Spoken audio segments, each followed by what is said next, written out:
Bismillahirrahmanirrahim. Assalamualaikum warahmatullahi wabarakatuh.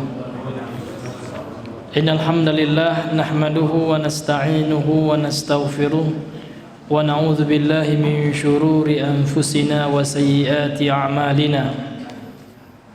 May yahdihillahu fala mudilla lahu wa may yudlil fala hadiyalah. Ashhadu an la ilaha illallah wahdahu la syarika lah وأشهد أن محمدا عبده ورسوله اللهم صل وسلم وبارك على نبينا محمد وعلى آله وأصحابه ومن تبعه بإحسان إلى يوم الدين يا أيها الناس اتقوا ربكم الذي خلقكم من نفس واحدة وخلق منها زوجها وبث منهما رجالا كثيرا ونساء واتقوا الله الذي تساءلون به والأرحام إن الله كان عليكم رقيبا يا أيها الذين آمنوا اتقوا الله حق تقاته ولا تموتن إلا وأنتم مسلمون يا أيها الذين آمنوا اتقوا الله وقولوا قولا سديدا يصلح لكم أعمالكم ويغفر لكم ذنوبكم ومن يطع الله ورسوله فقد فاز فوزا عظيما أما بعد فإن أصدق الحديث كتاب الله وخير الهدي هدي محمد صلى الله عليه وسلم وشر الأمور محدثاتها فإن كل محدثة بدعة وكل بدعة ضلالة وكل ضلالة في النار. Ikhwani wa akhwati fillah, hadirin kaum muslimin wal muslimat yang semoga dirahmati oleh Allah Subhanahu wa taala. Alhamdulillah, marilah kembali kita memuji Allah dalam rangka bersyukur terhadap seluruh nikmat yang Allah telah berikan kepada kita, sehingga pada malam hari ini kita masih bisa menunaikan ibadah kewajiban kita kepada Allah, salat maghrib berjamaah, kemudian bisa dilanjutkan dengan melakukan majelis ilmu, membuat majelis tempat duduk yang dimana di situ diisi dengan kalamullah, kemudian sunnah Nabi yang mulia sallallahu alaihi wasallam. Dan menuntut ilmu ini, hadirin yang diberikan oleh Allah Subhanahu wa taala, adalah sebuah ibadah. Maka setiap orang menuntut ilmu, maka pahalanya akan selalu mengalir kepadanya, sebagaimana juga dia lakukan ibadah-ibadah lainnya seperti berpuasa, sedekah gitu. Selama niatnya ikhlas, maka dia akan mendapatkan pahala. Salah satu perusak ibadah adalah at-tafakhur, berbangga-bangga.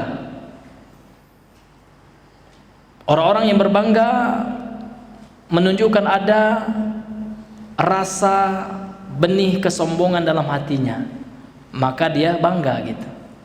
Karena sombong itu adalah batrul haq wa khamtun nas, menolak kebenaran dan ingin mengecilkan, mengkerdirkan manusia. Ada orang sombong terhadap harta, ada merasa orang lain remeh, dia yang paling kaya. At-tafakhuru bil amwal, ya, berbangga-bangga dengan harta. Namun berbangga-bangga manakah yang paling besar dosanya? Maka para ulama diantaranya Al-Imam Ibnu Qayyim mengatakan, at-tafakhuru bil ilmi asyaddu minat tafakhuru bil amwal. Berbangga-bangga terhadap ilmu agama ini lebih parah kondisinya daripada orang berbangga-bangga membangga-banggakan harta. Karena dewasa ini luar biasa di medsos, ya, membodoh-bodohkan orang, ya. Iya, dia merasa bangga, dia merasa dia paling hebat kan gitu. Nah, ini nggak boleh, Pak. Kita belajar ilmu agama bukan untuk bangga-banggaan, ya. Kita belajar ilmu agama adalah untuk beribadah kepada Allah. Bagaimana ibadah kita ikhlas? Karena seorang nggak bisa ikhlas, ya, kalau dia tidak berilmu gitu. Bagaimana dia akan ikhlas, ya? Kalau dia nggak paham apa itu ikhlas sendiri, nggak paham dia. Terkadang orang menyamakan ikhlas dengan rela. Ini beda, Pak. Jadi kita menuntut ilmu ini fungsinya, tujuannya adalah untuk mendapatkan ridho Allah, untuk mendapatkan surga di sisi Allah Subhanahu wa taala. bukan untuk berbangga-bangga. Ya, karena orang-orang yang berbangga-bangga untuk menuntut ilmu supaya untuk mendebat orang, nah ini nggak boleh Pak ya, niatnya salah. Jadi kita berniat adalah untuk bagaimana supaya kita mendapatkan surga di sisi Allah, dan supaya bagaimana kebodohan yang ada pada diri kita hilang, kan itu. Kemudian sallallahu alaihi wasallam kepada Nabi besar Muhammad sallallahu alaihi wasallam, Allahumma shalli ala Muhammad wa ala ali Muhammad. Tidak terasa hadirin yang dimuliakan oleh Allah Subhanahu wa taala, sekarang sudah tanggal berapa Pak? Bukan, bulan Sabannya tanggal berapa Pak? Tanggal 7 Pak ya, kalau di kalender saya. Iya, tanggal 7 Sya'ban. Gimana Pak? Berarti 8 enggak? 8 kalau maghribnya 8 ya. Jadi tanggal 8 Pak ya. Ya. Jadi tidak berapa lama lagi hitungan hari ya kita akan memasuki bulan suci Ramadan. Maka oleh sebab itu kita harus mempersiapkan diri Pak.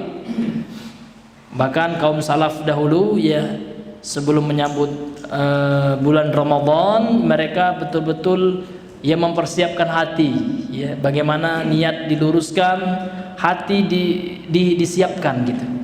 Yang dahulunya mungkin lalai, mungkin banyak terbuai dengan kemaksiatan, maka sebelum masuk Ramadan ini betul-betul wadah hati kita bersihkan dan banyak bertobat, beristighfar kepada Allah Subhanahu wa taala. Karena hati yang takut kepada Allah lah yang akan bisa konsisten dalam beribadah. Nah, jadi hati yang bisa konsisten beribadah itu adalah hati yang takut kepada Allah. Adapun hati yang lalai dari Allah Subhanahu wa taala ini tidak akan konsisten, Pak. Mungkin baca Al-Qur'annya sanggup sehari, 2 hari, 3 hari ya. Kalau di hatinya tidak menghadirkan kebesaran Allah, maka tidak akan konsisten gitu. Maka konsisten itu adalah taufik dari Allah, berasal bersumber dari hati yang selalu condong, yang selalu takut kepada Allah. Maka kita harus senantiasa tazkiyatun nafs ya, nuzakki anfusana ya, kita harus mentazkiyah ya hati-hati kita sebelum masuk bulan Ramadan ini. Ya, dan sangat dianjurkan di bulan Ramadan kita banyak mengkaji seputar Al-Quran. Ya, bisa tafsir, ya kita mempelajari kajian tafsir, nggak apa-apa Pak. Karena ini masih berkaitan dengan Al-Quran. Di samping kita membuat target ya dalam baca Al-Quran sehari misalkan 2 juz gitu. Habis sholat misalkan 1 juz ya, nggak bisa misalkan 5 lembar setengah juz gitu Pak. Ya kita buat program kita bagaimana optimal waktu kita beribadah di bulan suci Ramadan besok gitu. Kemudian juga kita buat majelis-majelis ya, majelis yang berkaitan dengan Al-Quran, bisa tahsin, itu nggak apa-apa Pak. Buat program yang seperti itu, kemudian tafsir kalau bisa gitu.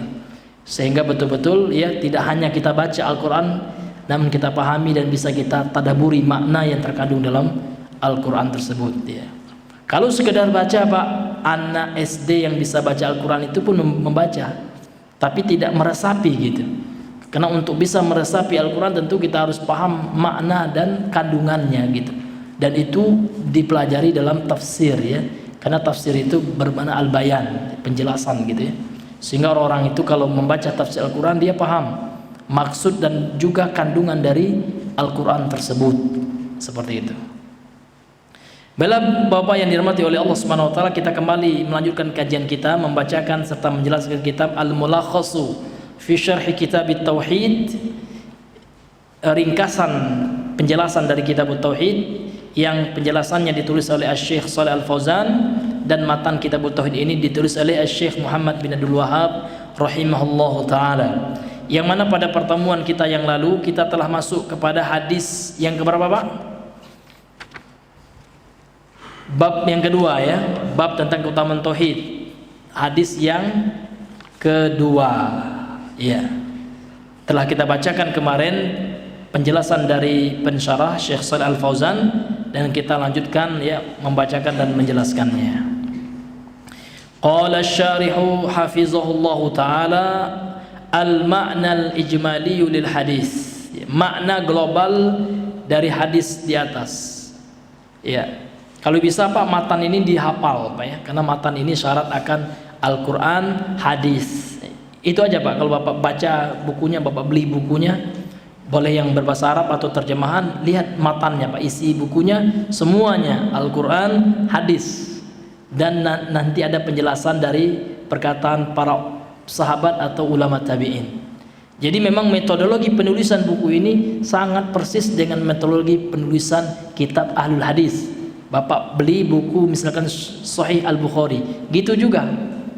Ya, yang pertama kitab tentang wahyu, Kitabul Wahyi. Dalam Kitabul Wahyu itu Imam Al-Bukhari pasti mencantumkan Al-Quran dulu Pak. Dalam kitab itu ada bab-babnya. Bab itulah fikihnya Imam Al-Bukhari itu. Dalam Kitabul Wahyi itu ada bab yang pertama dicantumkan Al-Quran, nanti hadis ya, nanti ada penjelasan dari para ulama, baik itu dari kalangan para sahabat nanti ataupun beliau cantumkan, nukilkan daripada perkataan ulama tabi'in atau atba'ut tabi'in atau para a'immah al-arba'ah ya, imam empat mazhab. Ini bisa Bapak lihat ya bagaimana metodologi penulisan kitab ini persis sekali Pak. Jadi Syekh Muhammad Ibnul Wahhab ini ya, beliau prinsipnya sangat-sangat persis dengan apa yang ditulis oleh para ulama ahli hadis ya. Ya, mengedepankan Al-Quran kemudian hadis ya. Banyak hadis-hadis ya kan, berbeda nanti metode fuqaha. Kalau fuqaha ini ya, kalau Bapak punya kitab hadis dalam mazhab Syafi'i misalkan, Syafi'iyahnya gitu, bukan al-um ya, seperti kitab Fathul Mu'in atau kitab apa namanya itu, kitab Safinatun Najah atau Muqaddimah Al-Hadramiyah, itu kan hanya kesimpulan-kesimpulan aja itu. Karena memang prinsipnya para fuqaha itu untuk pemula itu nggak ada belajar dalil gitu, maka ditanya dalil nggak paham gitu ya. Prinsipnya masih muqallid ya. Nah, dia mempelajari kesimpulan-kesimpulan ulama saja. Gitu. Nanti sudah tahapannya sudah selesai, ya kan, sudah mempelajari usul fikih, selesai usul fikih, baru mereka belajar dalil kan, seperti itu. Berbeda dengan ahli hadis. Kalau ahli hadis bab-bab fikihnya dengan hadis, dalil-dalil seperti itu. Metode alul hadis. Ya. Maka yang lebih selamat itu adalah metodenya alul hadis gitu Pak. Karena kalau dalam metode alul hadis ini kita langsung bisa melihat dalilnya secara langsung. Tapi kalau metode fuqaha ya, ini bagi awal belajar fikih dalam metode fuqaha itu belum mempelajari dalil memang Pak. Makanya kalau orang nggak tuntas belajarnya nggak paham dia. Kalau ditanya dalil itu ya dalilnya kitab itu gitu ya. Kesimpulan itulah dalilnya, itu kata mazhab. Itu ditanya apa dalil hadisnya nggak paham gitu. Kalau nggak tuntas belajarnya gitu. Ya, maka memang ada dua metode dalam belajar fikih ini, terkhusus fikih ya. Ada pakai metode fuqaha ya, seperti orang-orang di pesantren-pesantren salafiyah seperti itu ya, yang ada di negeri kita ini ya kan, biasanya pakai metode fuqaha itu. Namun metode ini kalau nggak sampai belajarnya ya kan, misalnya satu kitab, dua kitab, ya memang agak rancu gitu Pak. Karena nanti tidak diajarkan istidlal ya, pengambilan dalil daripada ulama itu nggak ada di kitab itu gitu. Ya, apalagi dia tidak belajar syarah, cuman pelajar matan saja gitu kan. Tentulah itu hanya kesimpulan-kesimpulan saja Pak ya. Sehingga orang yang mempelajarinya ketika ditanyakan dalil dia nggak paham gitu. Sehingga dia mengatakan dalil itu buat mujtahid. Ya, kita ini masih muqallid katanya. Ya kan? Maka nggak paham. Nah, ini berbeda dengan metode ahli hadis ya. Jadi kalau Bapak baca Sahih Al-Bukhari itu seperti itu. Di Sahih Al-Bukhari itu sudah ada kitabus shalah, sudah ada pembahasan fikihnya. Ya kan? Kitabut thaharah sudah ada. Ya kan? Lengkap dia dalam Sahih Al-Bukhari, demikian juga Sahih Muslim ya. Ada bab-bab fikihnya. Jadi ahli hadis mempelajari fikih lewat bab-bab fikih di kitab-kitab hadis tersebut. Dan kitab-kitab yang lainnya seperti Kutubus Sittah itu ya, bab-bab fikih di Sahih At-Tirmizi ada, bab-bab fikih di Sunan Abu Daud ya kan, Sunan An-Nasai, lengkap Pak. Apalagi mempelajarinya dilengkapi dengan syarah atau penjelasan ulama gitu.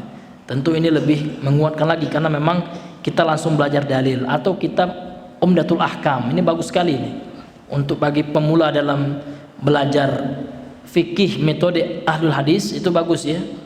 Ya, Bapak beli buku itu, namanya Umdatul Ahkam, syarahnya Pak ya. Ada matan, ada beli yang syarahnya, beli yang penjelasannya itu. Ini bagus sekali itu ya. Sekaligus bisa dihafal matannya, matan hadis, karena Umdatul Ahkam itu berasal dari Sahih Bukhari ya, dan Muslim, hadis muttafaqun alaih. Atau yang lebih tinggi dari itu kitab Bulughul Maram ya. Kitab Bulughul Maram itu juga kitab-kitab hadis yang berbicara tentang fikih gitu Pak. Kemudian kita lanjutkan, qala syarihu hafizahullahu taala, anna Rasul sallallahu alaihi wasallam yukhbiru khabaran muakkidan anna man talaffaza bi kalimati la ilaha illallah. Ini sudah kita bahas atau belum Bang? Yang ini belum Bang ya? Iya. Anna Rasulullah sallallahu alaihi wasallam yukhbiru khabaran muakkidan. Sesungguhnya Rasul sallallahu alaihi wasallam mengkabarkan dengan kabar yang ditekankan, dengan kabar yang ditegaskan.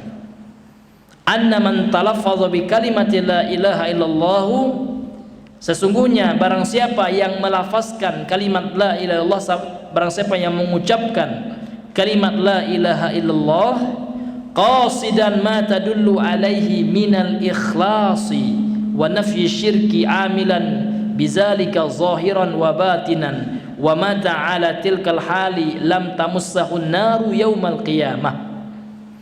Barang siapa yang melafazkan atau yang mengucapkan kalimat la ilaha illallah qasidan ma tadullu alaihi, kemudian ketika dia melafazkan kalimat la ilallah tersebut, dia memaksudkan apa yang ditunjukkan atau yang menjadi konsekuensi atau tujuan atas kalimat tauhid tersebut dari keikhlasan.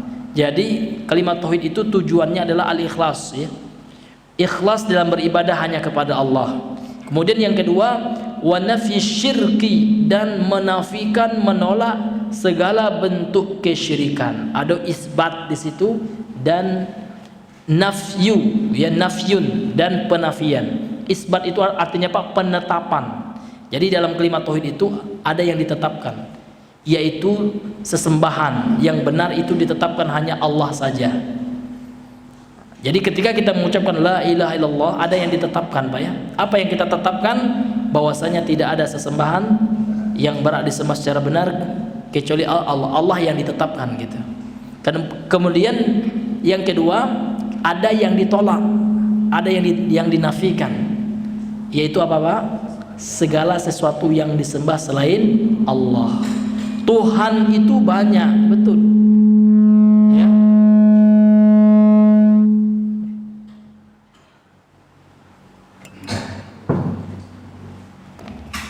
Nanti dipotongnya sama orangnya, Tuhan itu banyak ya. Iya. Iya.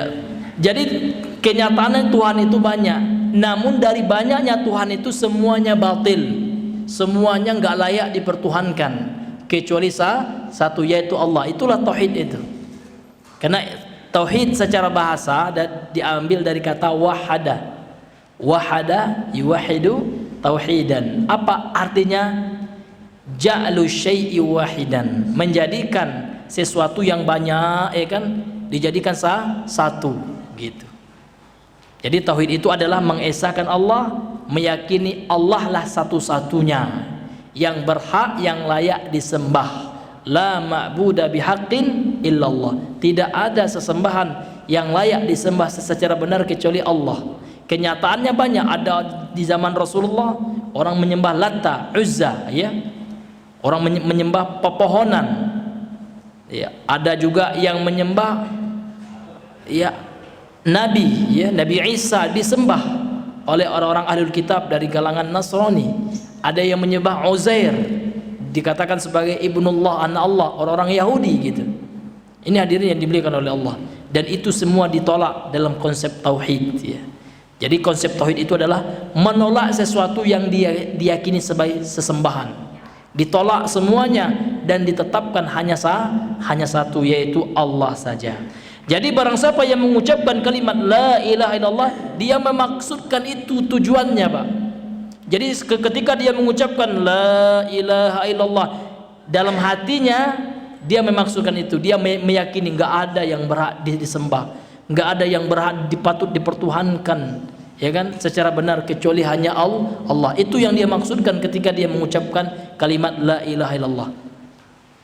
Ikhlas ibadah hanya kepada Allah, menolak kesyirikan, kemudian dia mengamalkan zahir dari perkataan la ilaha illallah itu dan secara batin, ya. Dan dia mati di atas kondisi tersebut dalam keadaan bertauhid, ya.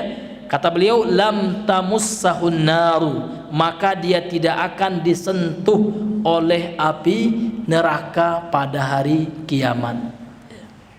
Bagaimana kalau dia pernah berbuat dosa, ya?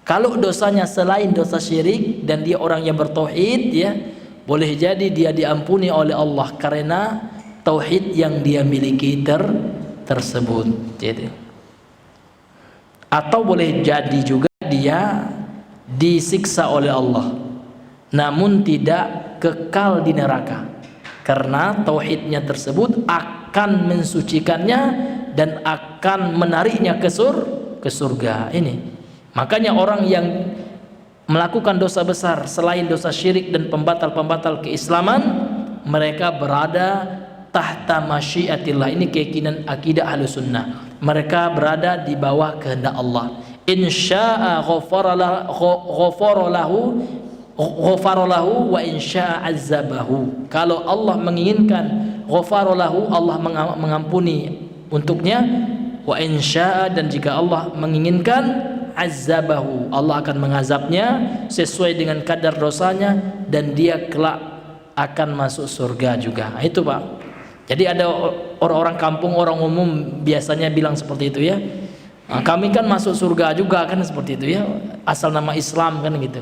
Sebenarnya itu harus dipolis sedikit, ya.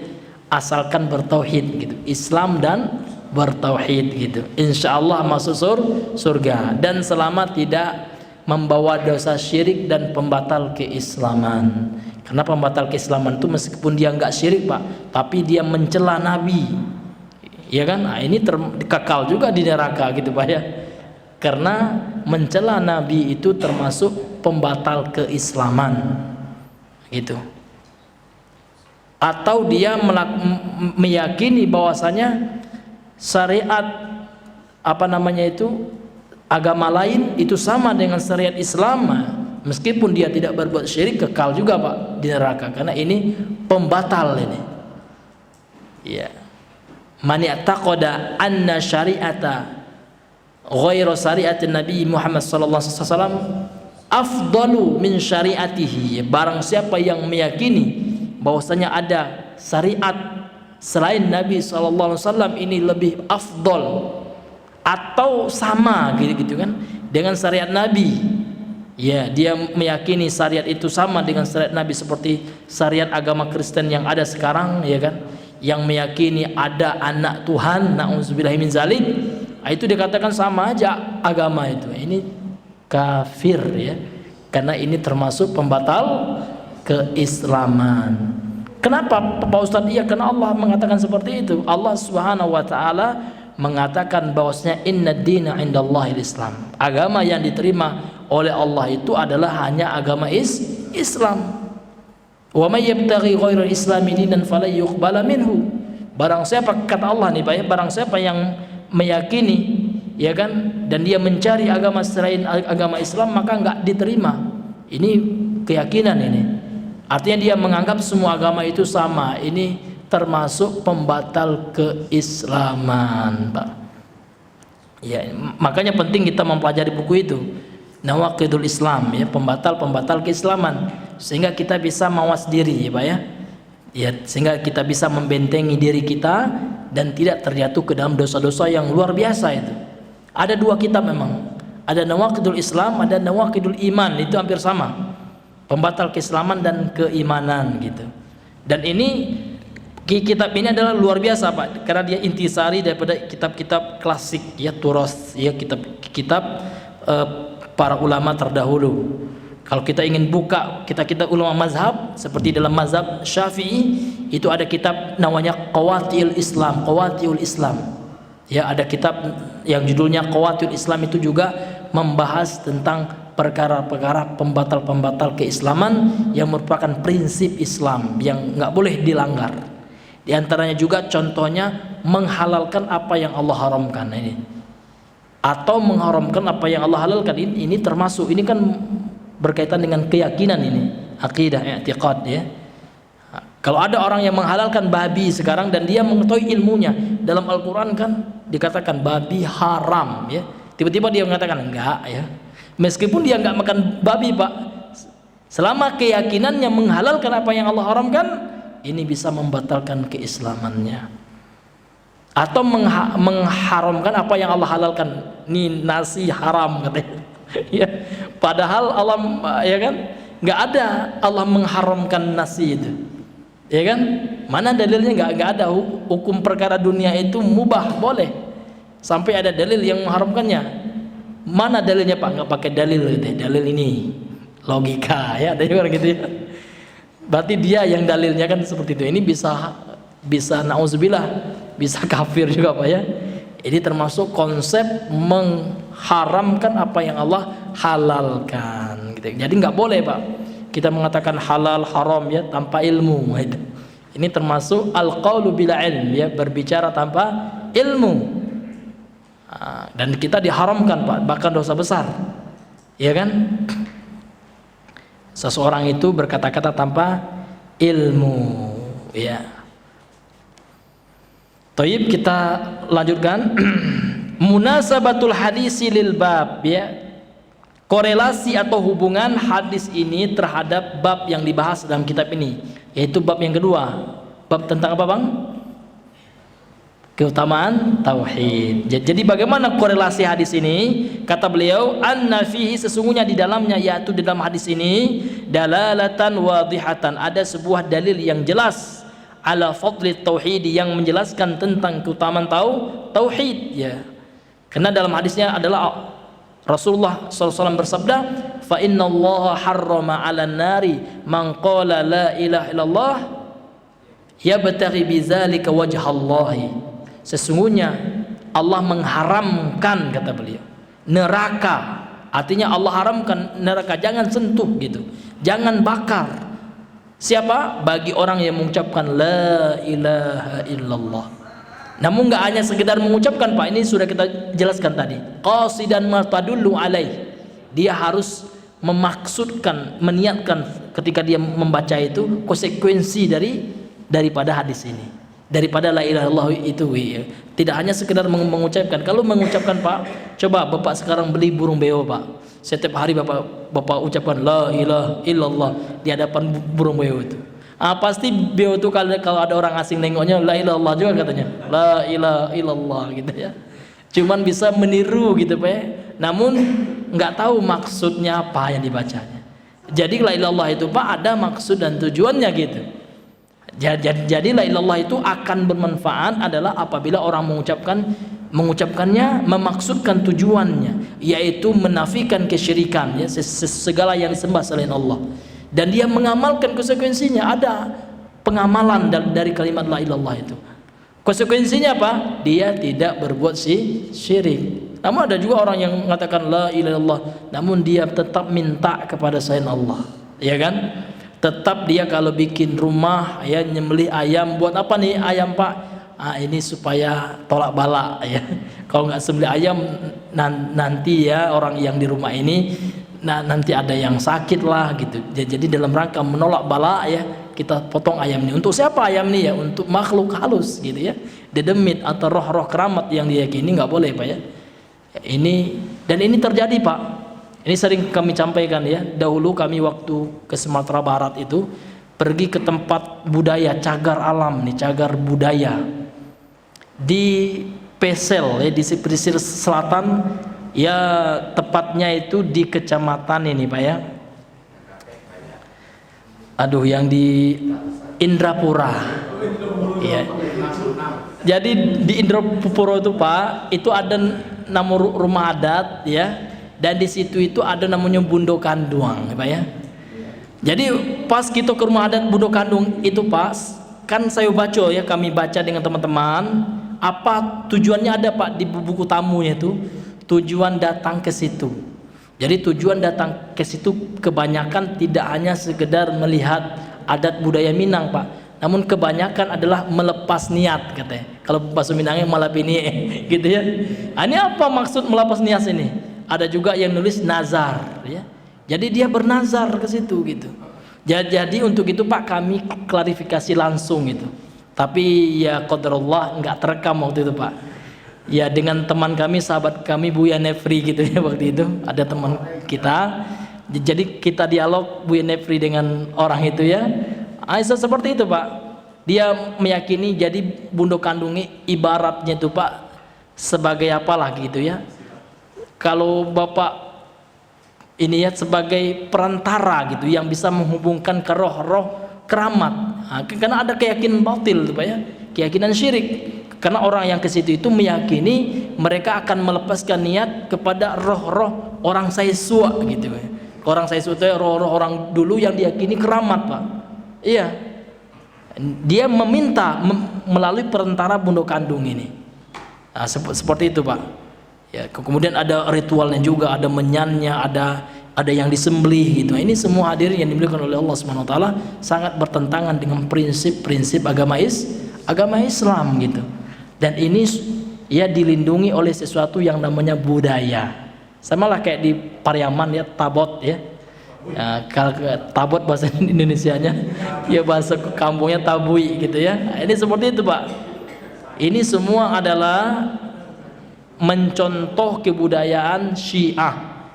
Ya Syiah kan seperti kan Oya Husain enggak nama kata mereka. Ya kan ada Husain gitu ya, ada kepala kerbau dibuang ke laut gitu. Nah, ya kalau kita bicara ini nanti orang adat melaporkan lagi Pak ya. Ini mengganggu apa namanya itu kebudayaan kelestarian ini semuanya. Nauzubillahi min zalik ya. Sebenarnya Minang itu Pak sudah ada falsafah Minang yang memang sudah disepakati Pak. Ya oleh orang adat, orang agama waktu itu.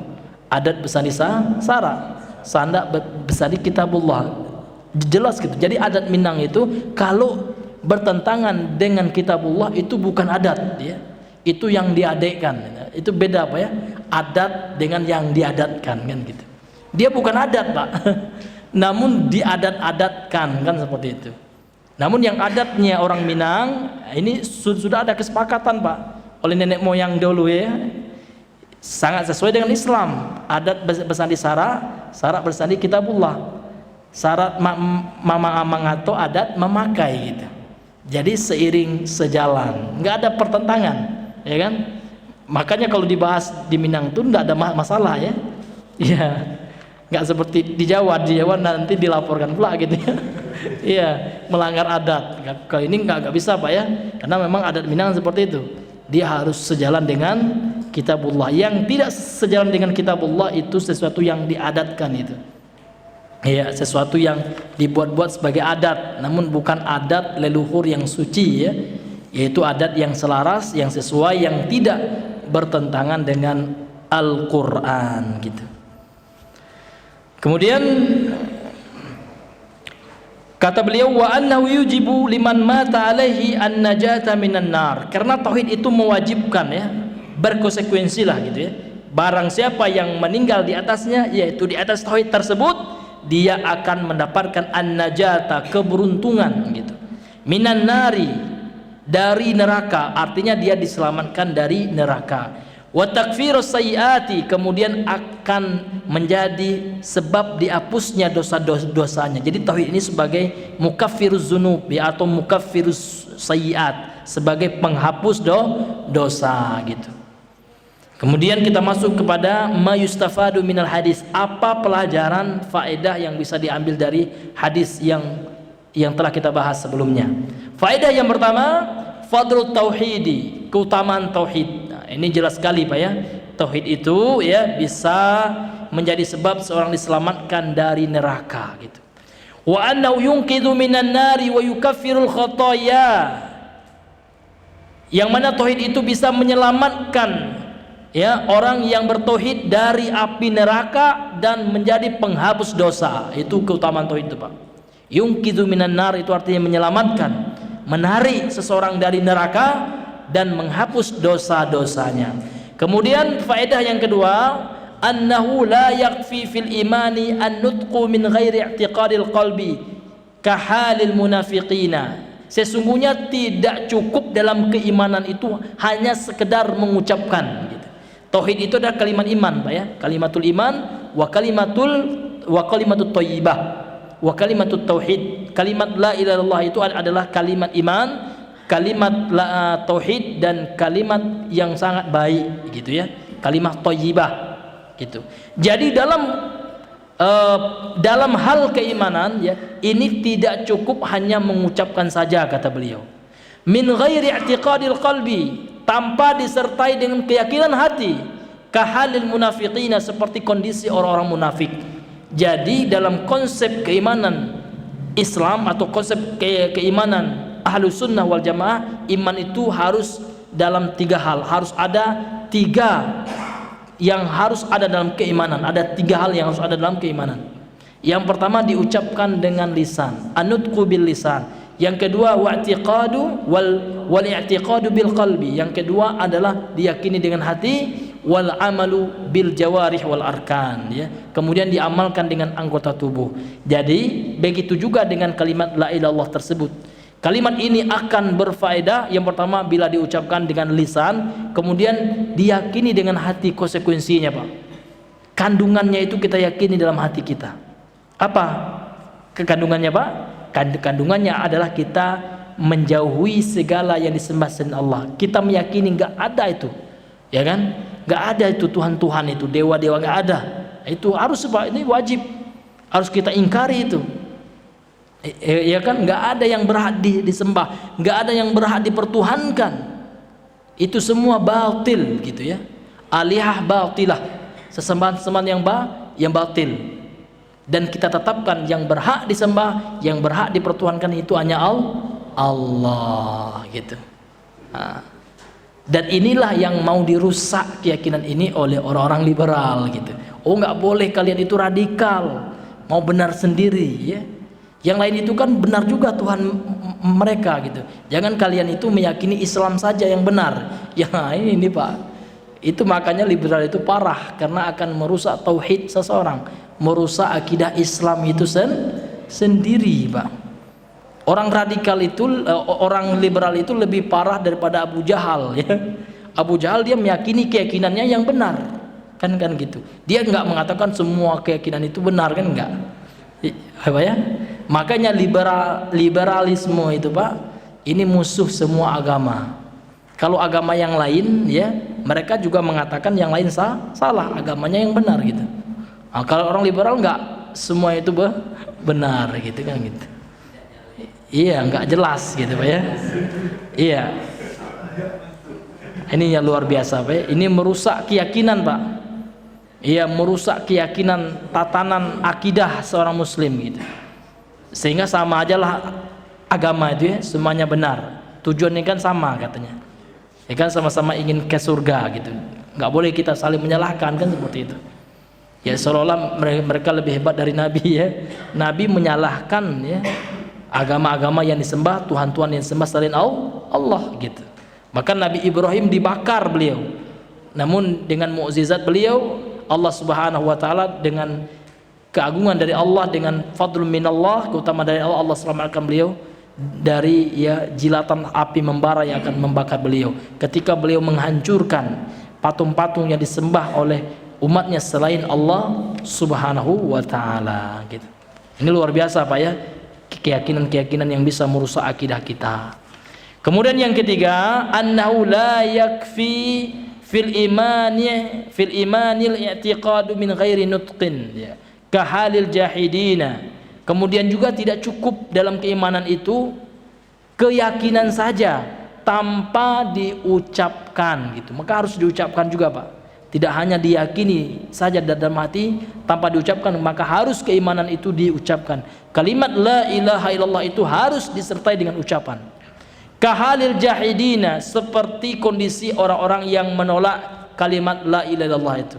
Meskipun dalam hatinya mereka, dalam hati kami enggak gitu kan. Kami tetap menerimanya. Namun dalam ucapan mereka menolak, ini enggak benar juga, Pak. Ya. Maka mereka harus mengucapkannya dan meyakininya serta mengamalkannya ini. Kemudian faedah yang keempat kata beliau, tahrimun nari ala ahli tauhidil kamili. Pengharaman neraka, artinya Allah mengharamkan neraka untuk membakar orang-orang yang bertauhid yang sempurna tauhidnya. Ya, orang-orang yang sempurna tauhidnya, dengan izin Allah, Allah tidak mengizinkan api neraka untuk menyentuhnya. Ya berdasarkan ya dari hadis yang telah kita bacakan tadi kan. Fa innallaha harrama 'alan nar 'ala man qala la ilaha illallah yabtaghi bidzalika wajh Allah. Sesungguhnya Allah telah mengharamkan atas neraka bagi orang yang mengucapkan la ilallah, yang dia mengucapkannya ya dalam rangka untuk mencari wajah Allah. Kemudian yang kelima, annal amala la yanfa'u illa idza kana khalisan liwajhillahi wa sawaban ala sunnati Rasulillah sallallahu alaihi wasallam. Sesungguhnya amal tidak bermanfaat kecuali apabila pelakunya ikhlas mengharapkan wajah Allah dan apabila amalan itu benar. Benar itu bagaimana standarnya? Ala sunnati Rasulillah, apabila sesuai dengan sunnah Rasul sallallahu alaihi wasallam. Maka syarat diterimanya amal ada dua, ikhlas kemudian sesuai dengan sunnah gitu. Ikhlas dan shawab. Shawab itu artinya benar. Bagaimana standar barometer amalan itu benar? Apabila sesuai dengan sunnah gitu. Kemudian yang keenam, anna man qala la ilaha illallah wa huwa yad'u ghairallah. Sesungguhnya adapun orang apabila dia mengucapkan la ilaha illallah sedangkan dia menyeru, meminta, berdoa kepada selain Allah Subhanahu wa taala, lam tanfa'hu, maka kalimat la ilallah itu tidak akan bermanfaat baginya. Seperti siapa? Kahali ubadil kuburil yaum, seperti kondisi orang-orang yang menyembah kubur gitu. Ya. Menyembah kubur itu bagaimana, Pak? Menyembah kubur itu banyak. Boleh sujud kepada kubur, boleh juga meminta, berdoa, ya kiai tolong sampaikan kepada Allah, wahai kiai, anakku lagi sakit kiai, tolong doakan kepada Allah. Ini kiainya udah meninggal nih, Pak. Nah, ini berdoa kepada selain Allah ini termasuk menyembah ini, Pak.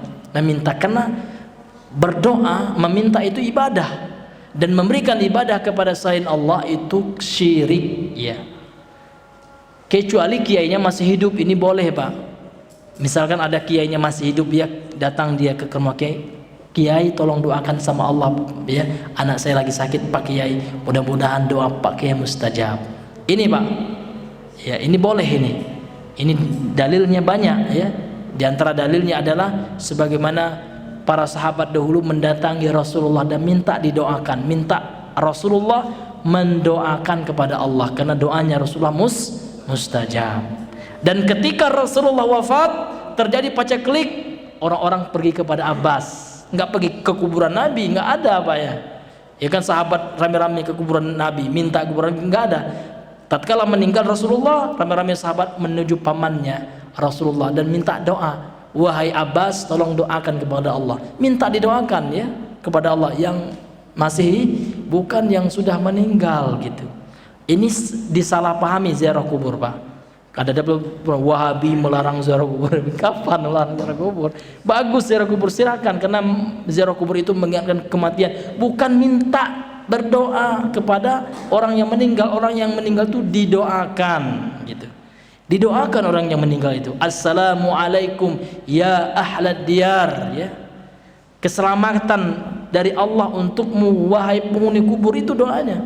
Itu doa yang paling pendek, Pak ya. Kita doakan, kita bukan kita minta doa. Ini disalahpahami, Pak. Nah, nanti kena fitnah pula kita ya. Kita dibilang nggak boleh ziarah kubur. Ziarah kubur itu sama nyembah kubur. Siapa yang bilang, Pak? Yang sama nyembah kubur itu adalah apabila meminta berdoa kepada orang meninggal itu. Meskipun doanya tolong doakan lagi kepada Allah, bertawassul lah gitu ya, berperantara kan gitu. Ini nggak boleh, Pak ya, berperantara kepada orang yang sudah meninggal gitu. Kalau berperantara dengan orang yang hidup boleh, Karena dalilnya ada gitu ini. Ini hadirin yang dimuliakan oleh Allah Subhanahu wa taala. Sudah masuk waktu, Bang? Iya, karena sudah masuk waktu, insyaallah kita lanjutkan pada satu lagi ya. Iya, kemudian yang terakhir di 66. Yang terakhir ya, yaquluna la ilaha illallah, mereka mengucapkan la ilaha illallah wa hum yad'unal mauta. Akan tetapi mereka juga berdoa kepada orang yang telah meninggal gitu ya. Wa yataqarrabuna ilaihim, kemudian mereka mendekatkan diri mereka kepada orang-orang yang meninggal tersebut gitu. Kemudian yang terakhir, yang ke-7, isbatul wajhi lillahi, menetapkan sifat wajah bagi Allah Ta'ala, alama yaliqu bijalalihi wa azamatihi, yang sesuai dengan kebesaran dan keagungannya, yakni yang sesuai dengan kebesaran dan keagungan Allah Subhanahu wa taala. Jadi Allah Subhanahu wa taala itu kita tetapkan apa yang Allah tetapkan bagi dirinya dalam Al-Qur'an dan apa yang ditetapkan oleh Nabi. Jadi dalam hadis ini Nabi tidak mentakwil ya. Nabi mengatakan wajah, ya kita katakan wajah, namun dengan tidak menyerupakan dengan wajah makhluk. Itu konsep Ahlussunnah. Jadi al-isbat, menetapkan, dan penafian. Apa yang dinafikan? Al-musyabahah, penyerupaan dengan makhluk. Misal ya, tamsil, itu yang dinafikan ya. Jadi kita tetapkan apa yang Allah tetapkan terhadap Allah, dan apa yang ditetapkan oleh Rasulullah melalui hadis yang sahih terhadap Allah ya, dan tanpa kita menyerupakan dengan makhluk. Begitu seluruh sifat-sifat Allah. Seperti Allah Maha mendengar gitu. Ya, apakah akan kita tolak? Oh, enggak ada itu. Kan makhluk juga mendengar. Berarti antum menyamakan Allah dengan makhluk dong. Seperti orang Jahmiyah. Orang Jahmiyah iya, ditolak semua apa ya? Sifat-sifat Allah, nama-nama Allah, sifat-sifat Allah ditolak. Kalau orang Mu'tazilah yang ditetapkan hanya nama Allah. Sifat Allah juga ditolak. Karena yang punya sifat itu hanya makhluk katanya. Masa antum mau tetapkan sifat bagi Allah? Jadi kalau orang Jahmiyah, Allah itu enggak mendengar ya, enggak melihat juga ya. Nauzubillahi min zalik ya. Kemudian juga Asy'ariyah ya, mereka itu menetapkan sebagian saja dan menolak sifat-sifat Allah yang lain. Begitu ditolak dengan dalil takwil atau tafwid ya, atau menyerahkan makna tanpa menetapkan makna. Kalau Ahlussunnah wal Jamaah, mereka menetapkan sifat Allah, apa yang Allah tetapkan, gampang aja Pak ya, dan menetapkan apa yang ditetapkan oleh Rasulullah, dan tidak menyerupakan dengan sifat makhluk. Itu saja ya, wallahu taala a'lam bissawab. Ya, karena sudah masuk waktu Isya, kita cukupkan dahulu sampai di sini kajian kita di malam hari ini. Subhanakallahumma bihamdika asyhadu an la ilaha illa anta astaghfiruka wa atubu ilaik. Assalamualaikum warahmatullahi wabarakatuh.